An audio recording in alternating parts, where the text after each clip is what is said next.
గత 10 సంవత్సరాల టీఆర్ఎస్ పాలనలో ప్రశాంతంగా ఉండే నారాయణఖేడ్ నియోజకవర్గం ఈ కాంగ్రెస్ ప్రభుత్వం అధికారంలోకి వచ్చిన తర్వాత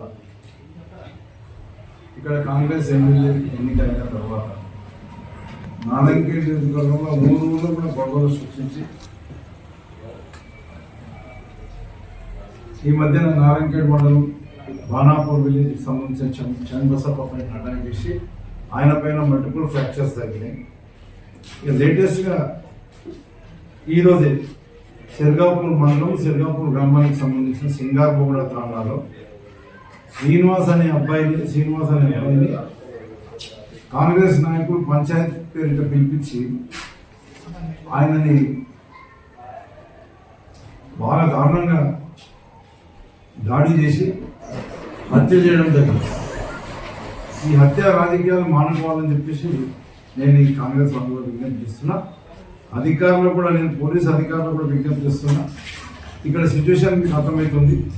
కాంగ్రెస్ వాళ్ళు రెగ్యులర్గా దౌర్జన్యాల్లో పాల్పడతారు కాబట్టి ఇక్కడ పోలీస్ బందోబస్తులో పెంచి స్వేచ్ఛాయుతమైన ఎన్నికలు నిర్వహించాలని చెప్పేసి నేను కలెక్టర్ గారికి కూడా విజ్ఞప్తి చేస్తున్నా, పోలీస్ డిపార్ట్మెంట్ కూడా విజ్ఞప్తి చేస్తున్నా. అతనే ఈ సంఘటనలో ఇన్వాల్వ్ అయిన ప్రతి ఒక్కరిని కూడా, ఎవరిని కూడా వదిలిపెట్టకుండా అందరిని ఇమీడియట్గా అరెస్ట్ చేసి,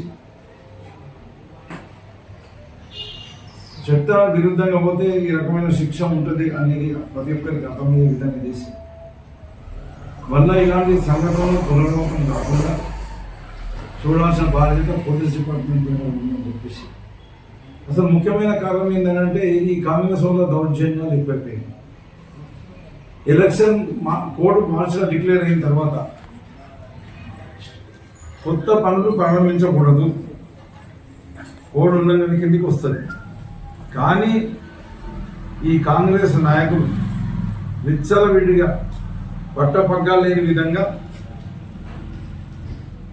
మంజూరైన పనులకు, కొత్త పనులకు ఈ అధికారులు తొత్తులైపోయి వాళ్ళ సహకారంతో ప్రతి గ్రామంలో ఇట్లనే వర్కులన్నీ చేపించి, కోడ్ ఉల్లంఘించి వర్కులన్నీ చేపించి అక్కడ ఊళ్ళో గొడవలకు కారణమైంది. ఇది ఒకటే గ్రామం కాదు, ఈ సింగాపూర్ గ్రామంలో అదే ఉన్నది, సంఘంలో అదే ఉన్నది.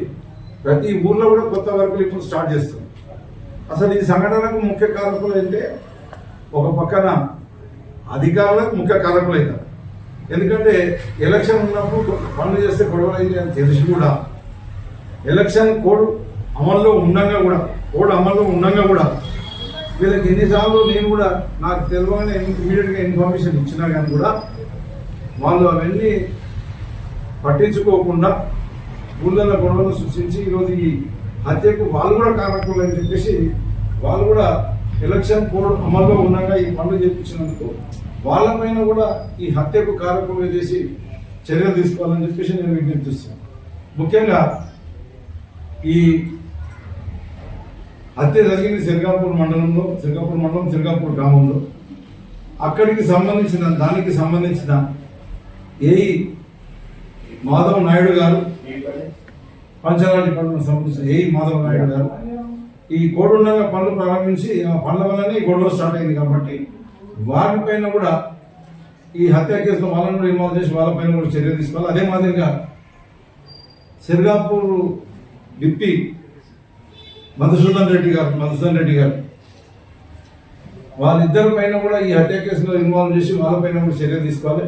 ఇదే కాకుండా నేను కలెక్టర్కు విజ్ఞప్తి చేస్తున్నా, వాళ్ళు ఇక్కడ ఒక ఎంక్వైరీ కండక్ట్ చేసి ఎన్నికల కోడ్ అమల్లోకి వచ్చిన తర్వాత ఎన్ని గ్రామాల్లో పనులు చేశారో ఆ గ్రామాలకు సంబంధించిన అధికారుల అందరిపైన కూడా చర్య తీసుకొని ఈ ఎన్నికల కోడ్లో అమల్లో ఉన్నప్పుడు చేసిన పనులన్నింటినీ కూడా అది కూడా నాణ్యత లేకుండా పనులు చేశారు.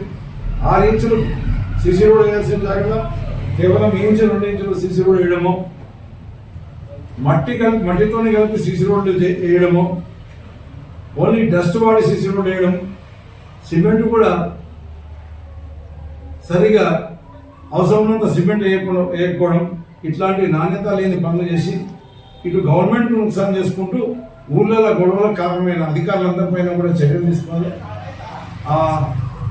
పనులన్నిటి మీద విజిలెన్స్ ఎంక్వైరీ కూడా చేసి వాళ్ళ పైన తప్పు చేసిన అధికారుల పైన చర్యలు తీసుకోవాలి. మరి కాంట్రాక్టర్లకు ఆ బిల్లులు కూడా నిలుపుదల చేసి వాళ్ళ మళ్ళీ క్వాలిటీ పని చేయించిన తర్వాత ఎలక్షన్స్ అయిపోయిన తర్వాత క్వాలిటీ పనులు చేయించి మన కొత్త పనులు చేయించే ఆ బిల్లులు ఇవ్వాలని చెప్పేసి నేను విజ్ఞప్తి చేస్తున్నా. మరోసారి కాంగ్రెస్ నాయకులు కూడా నేను హెచ్చరిస్తున్నా,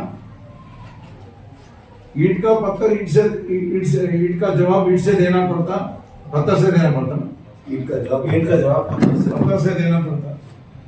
అట్లాంటి మరి అట్లాంటి మమ్మల్ని ప్రొవోక్ చేస్తే మన నారాయణఖేడ్లో మేము కూడా ఏం తక్కువ లేము. మీరు అది ఇట్లానే యుద్ధాలు చేసుకుందామంటే యుద్ధాలకు రెడీ ఉన్నాము, దేనికంటే దానికి రెడీ ఉన్నాం. కానీ నేను ఏ రకంగా అయితే అధికారం ఉన్నానో, మా టీఆర్ఎస్ పార్టీ అధికారం ఉన్నప్పుడు ప్రతి ఒక్కరికి స్వేచ్ఛనిచ్చి ఎక్కడ గొడవ లేకుండా అందరూ సుఖశాంతులతో ఏ రకంగా అయితే బతికినో ఇప్పుడు కూడా మీకు చేతనైతే ఆ రకంగా శాంతిని నెలకొల్పాలని నా విజ్ఞప్తి. మీరు ఒకవేళ మీకు మంచి గుణం కనుకుంటే, నారాయణఖేడ్ ప్రజల మీద మమకారం కనుక ఉంటే, నేను చేసిన అభివృద్ధి కంటే ఇంకా 10 రెట్లు అభివృద్ధి చేసి నారాయణఖేడ్ని ప్రజల మనల్ని చూరగొట్టడానికి. కానీ ఇలాంటి దుశ్చర్యలకు పాల్పడితే ప్రతి చర్యలు కూడా తప్పాయని చెప్పేసి నేను విజ్ఞప్తి చేస్తున్నా. కాబట్టి నేను ఈ అధికారులందరి మీద కూడా చర్యలు తీసుకోవాలని చెప్పేసి పోలీస్ డిపార్ట్మెంట్ వారికి, అదే మాదిరిగా మన parliament constituency returning officer collector గారికి, నేను ఆల్రెడీ ఇంతకుముందు నిన్న కూడా అసిస్టెంట్ రిటర్నింగ్ ఆఫీసర్ ఎవరైతే ఉన్నారో ఆర్డీఓ గారికి కూడా ఇంటిమేషన్ ఇచ్చిన, వాళ్ళు కూడా వాట్సాప్లో కూడా పెట్టినా ఇట్లా వర్కులు జరుగుతున్నాయని చెప్పేసి వాళ్ళు కూడా నిర్లక్ష్యం. ఈ ఎలక్షన్లో కాంగ్రెస్ పార్టీకి వ్యతిరేకంగా కనుక పనిచేస్తే ఈ రకమైన పరిణామాలు ఉంటాయని చెప్పేసి ప్రజలని భయభ్రాంతులకు గురి చేసి ఓట్లు సాధించుకునే కొరకే ఇలాంటి చర్యలకు చేపడుతుంది కాంగ్రెస్ నాయకులు. ఇక్కడ పర్సనల్ కక్షలు ఏం లేవు, ఏది లేదు. ఓన్లీ ఓటర్లని భయభ్రాంతులకు గురి చేయాలి.